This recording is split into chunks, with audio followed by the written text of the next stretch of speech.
Oh, hi there. So I'm going to challenge you. I'm going to bet that in your church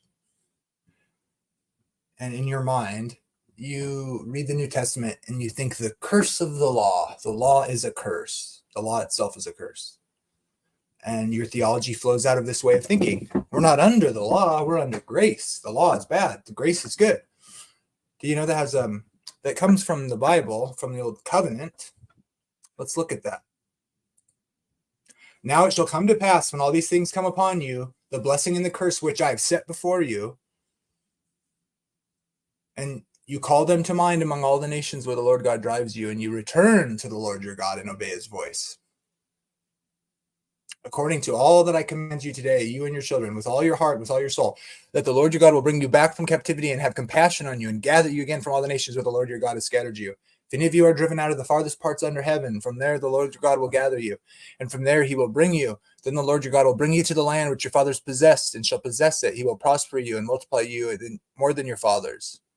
The Lord God will circumcise your heart and the heart of your descendants. What does that sound like? New Testament theology. What does God do when he circumcises your heart? When you obey. What is the curse? Jeremiah 31.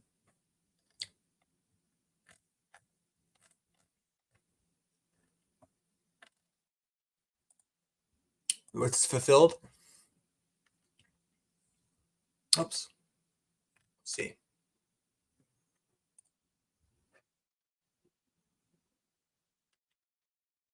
I'll make a new covenant, not according to the covenant I made in the day with their fathers in the day when I took them by the hand to lead them out of the land of Egypt, because they did not continue in my covenant, and so I disregarded them. For this is the covenant I will make with the house of Israel after those days. I'll put my law in their hearts. That's what Jesus does. He sends the Spirit, like he promised in John 14, which will write the law in their hearts. This is the new covenant theology, real new covenant theology.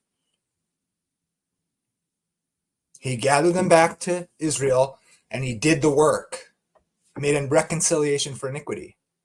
My covenant they broke. That's the curse of the law, not obeying. And then God comes himself in the flesh, condemns sin in the flesh, so that the righteousness of the law might be manifested in us by his Spirit. Because my covenant they broke, that's sin. The curse of the law is disobedience, which Jesus has come to banish, to condemn sin in the flesh, to put the law. Why? Because God's law is love. It's his character. It's because we didn't love that we needed saving. So if you think Jesus came to do away with the law so we don't have to have the love of God in us, you're a burnt nut. And you've been under false teaching your entire life because you think the law is a curse and you're antichrist. Because no law is lawlessness.